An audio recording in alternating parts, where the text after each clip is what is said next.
Épisode 2.20 Médium spirituel. Les chakras. Bonne écoute! Bonjour, bienvenue dans mon nouvel épisode de Médium spirituel. Mon nom est Isabelle B. Tremblay. Je suis auteure, médium, conférencière et je suis votre hôte pour les prochaines minutes. Tout d'abord, je voulais prendre un moment pour vous remercier d'être aussi nombreux à me suivre et à être au rendez-vous à chaque semaine.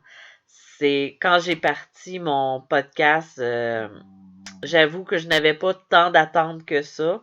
J'en avais pas du tout, voire je faisais ça pour le plaisir et aussi parce que j'ai déjà fait de la radio communautaire il y a quelques années et j'apprécie cet outil de communication.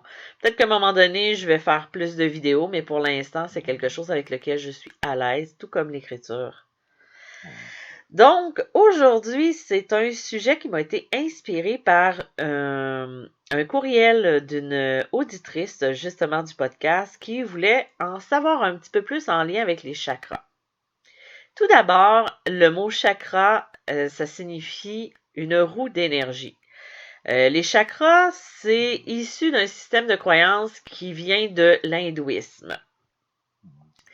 Dans le fond, c'est ce qui va désigner des centres de lumière et d'énergie et ça va avoir une réalité qui est physique et physiologique au même titre que d'autres organes. Je me rappelle, il y a quelques années, j'avais quelqu'un qui était venu ici, un client, qui était dans le domaine du corps et tout ça. Et quand je lui avais parlé de faire un nettoyage de ses chakras, il m'avait dit que effectivement chaque point dans ce qu'il a appris au niveau de ses études du corps humain, que ça équivalait à un organe. Là, je ne rentrerai pas dans les détails parce que je suis pas médecin et je suis pas spécialiste là-dedans. Je fais juste répéter ses propos, que ça avait un lien avec des points ou des centres d'énergie du corps ou des muscles ou des parties du corps. Je ne me rappelle plus exactement qu'est-ce que c'était. Mais donc, ça avait quand même un sens en lien avec le physique et les points d'énergie. C'est sûr que comme n'importe quoi, au point de vue scientifique, on ne peut pas le prouver encore, mais on fait avec et ça va. Si ça nous fait du bien, on le fait. Si ça nous fait pas du bien, on le fait pas. Tout simplement. Par exemple, moi, je fais régulièrement un nettoyage des chakras par une méditation. Cette méditation-là, je le ressens quand je fais la méditation. Je sens des tourbillons d'énergie au-dessus de chaque point de ces où sont situés les chakras. On dit que chaque chakra est relié à une des couleurs de l'arc-en-ciel et qui vibre à des notes de musique. Ça, c'est quelque chose que je savais pas, mais c'est en faisant des recherches que j'ai découvert ça. Ils vont être localisés sur le canal de lumière situé le long de la colonne vertébrale qui fait le lien entre la Terre et le ciel. C'est pour cette raison-là que je dis que c'est important quand même d'être en accord et d'être aligné. C'est un peu comme le canal. Quand je vous parle d'être en équilibre au niveau du canal, ben c'est un petit peu ça. Ça va être représenté par des spirales ou des roues d'énergie qui vont tourner dans le sens d'une aiguille d'une montre. Et parfois, ça va être des fleurs de lotus qui s'ouvrent, qui se ferment au fil de la respiration. Pour ma part, quand je fais les méditations, moi je prends une méditation guidée parce que si vous ne le savez pas encore, mon esprit va très très vite. J'ai un hamster qui fait une tourniquette, donc je suis incapable de faire une seule chose en même temps. Ou c'est très difficile et ça me demande beaucoup de concentration. Donc, quand je fais de la méditation, j'ai besoin que ce soit quelqu'un qui me guide. Donc, je fais de la méditation guidée. Par contre, ce que vous pouvez faire si vous n'êtes pas aussi actif hyperactif au niveau de l'esprit que moi, vous pouvez faire un type de chakra, un type de visualisation de chaque chakra avec sa couleur qui est plus foncé et plus le mouvement s'accentue et plus il pâlit. Comme ça, vous devenez Comme ça, vous êtes capable de faire plus le nettoyage, puis vous allez sentir son effet en même temps. C'est ça qui est bien. Donc, je commence avec les différents chakras. On commence avec le chakra de la base, qui est appelé aussi Muladhara. Sa couleur va être le rouge. Sa note va être le do. Son son va être l'âme. Lui, il va se situer au niveau du plexus pelvien, entre l'anus et les parties génitales, et il va s'harmoniser au niveau des 3 dernières vertèbres coccygiennes ou du pubis, qui est plus simple à retenir, autant au niveau du mot. Et lui, il va se rapporter à la naissance, la fécondité, à la manifestation de la conscience, à la survie du physique. Par exemple, de faire des enfants, les relations sexuelles, la sécurité intérieure et aussi à l'argent. Le chakra du hara, dont la couleur va être le orange, dont la note va être le ré, le son va être vam. Lui, il va se situer au niveau du ventre, 3 cm sous le nombril, et il va s'harmoniser au niveau de la dernière lombaire et de la première vertèbre sacrée. Lui, ce chakra-là se rapporte à la force vitale et à la joie de vivre, à la sexualité aussi, et au désir d'aller de l'avant. Donc, si vous avez de la difficulté à faire le pas en avant, ou si vous avancez trop vite et que vous perdez un petit peu le focus, ou peu importe, ça, c'est parce qu'il faut faire un nettoyage puis rééquilibrer. C'est la même chose au début avec le chakra du hara. Si vous avez des blocages au niveau de votre sexualité, votre joie de vivre, peu importe, ou même si le contraire, c'est trop poussé, ça c'est parce que vous êtes en déséquilibre et il faut le réajuster ou refaire un rééquilibre des chakras, un nettoyage ou peu importe. Il y a des soins énergétiques qui existent si vous n'êtes pas apte ou vous ne vous sentez pas capable de le faire vous-même. Ensuite, il y a le chakra du plexus solaire, le Manipura.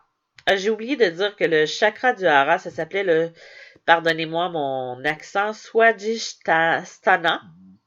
Et le chakra du plexus solaire, le Manipura, sa couleur va être le jaune, la note va être le mi, le son va être ram. Lui, il va se situer au niveau du plexus solaire, comme son nom l'indique, c'est-à-dire au creux de l'estomac, et il va se situer entre la première et deuxième vertèbre lombaire. Ça, le plexus solaire, j'ai beaucoup de gens qui viennent me voir avec ce blocage au niveau du plexus solaire, qui, lui, va être le siège des émotions, notamment de la peur, de la colère. Il va se rapporter beaucoup à l'affirmation de soi, au pouvoir, à l'ego, aux émotions négatives comme la colère, la haine, l'agressivité. Et c'est souvent ce qui va causer des maux d'estomac si on a un blocage à ce niveau-là, parce que ça va venir comme se bloquer. Comme j'aime dire en consultation, quand le cœur, le plexus solaire, la gorge, parce que c'est comme un ensemble qui se fait, souvent on va avoir de la difficulté à exprimer. Il va se faire une boule de poils. Moi, j'appelle ça une boule de poils pour référer aux chats. Tu sais, les chats, quand ils ont une boule de poils, il faut qu'ils la fassent sortir. Ben, c'est la même chose au niveau des émotions. Il faut prendre le temps de l'extérioriser. Sinon, ça cause des blocages. Et là, vous avez votre canal qui est bloqué, plus capable de... pas plus capable, mais je dirais que ça va être plus difficile après ça de s'aligner et de s'enligner vers ce quoi on veut faire. Il y a le chakra du cœur, Anahata, dont la couleur va être le rose ou le vert. Sa note va être le fa. Son son va être yam. Lui, vraiment, il va se situer au niveau du plexus cardiaque, au niveau du cœur, de la poitrine. Lui, il va s'harmoniser au niveau de la 4e vertèbre dorsale. C'est sûr que ça se rapporte à l'amour de soi, des autres, à la paix, à la sympathie, la compassion, l'indulgence, le pardon, la confiance et à l'amour inconditionnel. C'est un chakra que on doit quand même travailler. Puis beaucoup les gens qui travaillent dans le don de soi, dans comment je pourrais dire, dans les passeurs d'âme, c'est un chakra qui est important de bien préserver, de bien entretenir. Mais ça, c'est important pour tout le monde. Là, je dis ça comme ça, mais chacun des chakras a son utilité au niveau de l'énergie. Parce que nous, on travaille avec l'énergie, les travailleurs de lumière, les travailleurs du cœur. on travaille avec cette énergie-là, il faut l'entretenir. Il y a le chakra de la gorge, Vishuddha, dont la couleur est le bleu, la note est le sol et le son est Kam. K-A-M. Lui, il va se situer au niveau du plexus carotidien,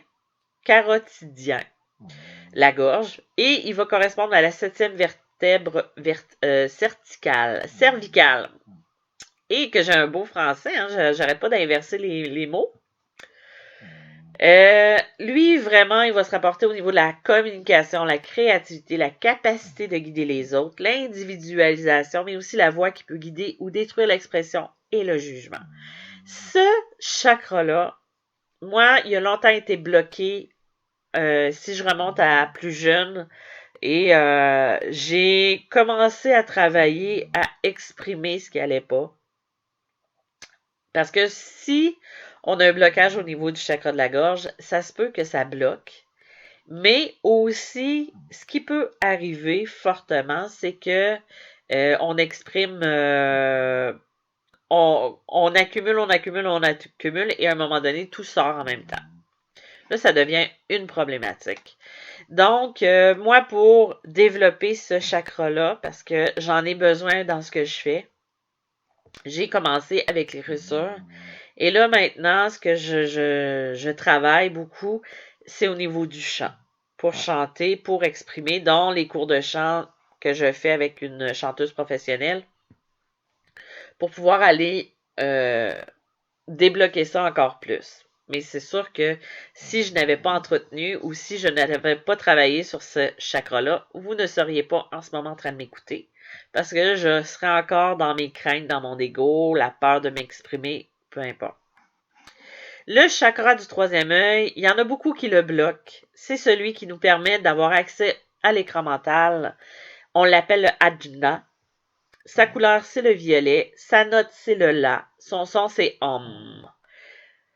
Il se situe au niveau du plexus pinéal, entre les deux sourcils. Donc, si vous ressentez une pression à ce niveau-là, quand il y a un entretien qui se fait au niveau de ce plexus-là, ça permet de ressentir physiquement. Tu sais, des fois, quand on a des points, c'est comme si c'est le chakra qui va venir travailler à ce niveau-là. Lui, il va se rapporter à la connaissance de soi, l'intuition, la clarté, l'unicité, le discernement, l'inspiration, l'éveil et la méditation. Donc, quand on est dans un éveil spirituel, ce n'est pas que le chakra coronal qui va travailler, c'est aussi tous les autres chakras qui sont associés à notre mission de vie ou à notre mission d'âme et à ce qu'on travaille. Par exemple, on peut avoir des maux de gorge parce qu'on travaille au niveau du chakra de la gorge. Ensuite, mais si on n'exprime pas assez, on va ravaler, donc on va avoir comme des rhumes ou des maux physiques qui vont se ressentir. Le chakra coronal, qui est le dernier dont je vais vous parler aujourd'hui, mais tu sais, il y en a beaucoup plus de chakras si on rentre dans tous les détails, mais ça, c'est vraiment les 7 principaux. C'est le chakra coronal, le Sahasrara, dont la couleur est le blanc, la note est le Si, et il n'y a aucun son pour celui-là. Lui, il va se situer vraiment au sommet de la tête, au niveau du plexus cérébral. Il va se rapporter aux croyances, à la spiritualité, à la sagesse, à la connaissance de soi et à la pureté, la conscience de l'âme. J'entends souvent des gens me dire, j'ai tellement l'impression d'avoir des picotements au niveau de la tête. C'est parce que c'est en train de s'ouvrir, c'est en train de s'intensifier. Quelqu'un qui va avoir un chakra coronal qui est trop ouvert n'aura pas les 2 pieds sur terre, tandis que quelqu'un qui est trop fermé va être très dans le rationnel, dans le plan matériel. Il y a aussi, quand il est trop ouvert, c'est les personnes qui sont trop au niveau du ciel et qui ne sont pas dans un équilibre entre le rationnel et la spiritualité. Être d'un côté plus que d'un autre, c'est comme n'importe quoi, ça ne peut pas fonctionner. Donc, ça n'était pour les chakras. Je vous ai fait un tour quand même rapide. J'espère que ça vous a un peu éclairé. J'en parle un petit peu dans mon livre, je crois que c'est Les chemins de l'âme. où j'en parle un petit peu des chakras. Donc voilà, si vous avez envie de lire mes livres sont disponibles en librairie ou sur Amazon, le méchant Amazon, mais bon, c'est pour vous rejoindre un petit peu à travers le monde. C'est ce qui me permet. Ensuite, j'ai ma conférence le 21 février sur les chemins de l'âme où je vais parler des vies antérieures. Elle devait se produire au mois de janvier, mais je n'ai pas eu le choix de remettre. Aussi, si vous avez entendu ronfler, encore une fois, c'est mon chien que vous entendez, qui se fait un plaisir d'ajouter son mot à dire. Donc, je tenais à vous le redire encore une fois. Mais donc voilà. Je vous remercie encore une fois d'avoir été présent. S'il y a quoi que ce soit, j'offre des coachings, de l'accompagnement euh, via Zoom. Et vous pouvez me contacter, ça va me faire plaisir. Ensuite, il y a mes livres. J'ai une formation qui s'en vient sur l'enracinement et sur le taux vibratoire pour vraiment commencer par les bases. Comme une cliente me disait, quand on apprend vraiment à gérer les bases, après ça, ça nous aide aussi au niveau de la vie. Ça nous facilite la vie. Donc, c'est pour ça que moi, je veux partir les gens, je veux aider les gens à se partir vraiment de la bonne façon pour pas errer ou faire des choses à l'essai comme moi j'ai fait et que ça a été plus ardu. Donc, pour me rejoindre, vous pouvez m'écrire et aller sur le www.mediummalgrémoi.com. Je vous dis merci et on se revoit la semaine prochaine. Bye bye!